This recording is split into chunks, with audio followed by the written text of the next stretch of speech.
Now let's look at the overview of the sorting phase, the second phase of this process. We've done the mind dumping. Now we're looking at how do you sort out your ideas with the bullet map. So you've done the bullet list down the side, and now it's time to turn that bullet list into a bullet map. And that's why this is called the bullet map method. So we're going to follow the principles of mind mapping, which means you start in the center of the page with a symbol or a shape. It could even be an emoji.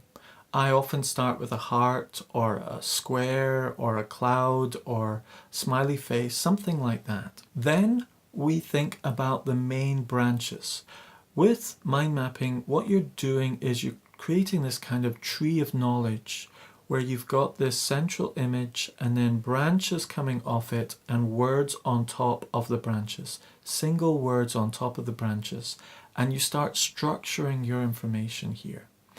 And when we get to the demonstration, I'll show you how, using an underlining technique, I will have asked you to underline one word with one line, and then other words with 2 lines, and other words with 3 lines, and the most important words get 3 lines, and they're the ones that end up on the main branches, and then the 2-line words get added to that, and that helps you create the structure of the map really simply, straightforwardly, quickly, and reliably, ranked in order of importance. And it all comes down to how you underline those key words in the bullet points.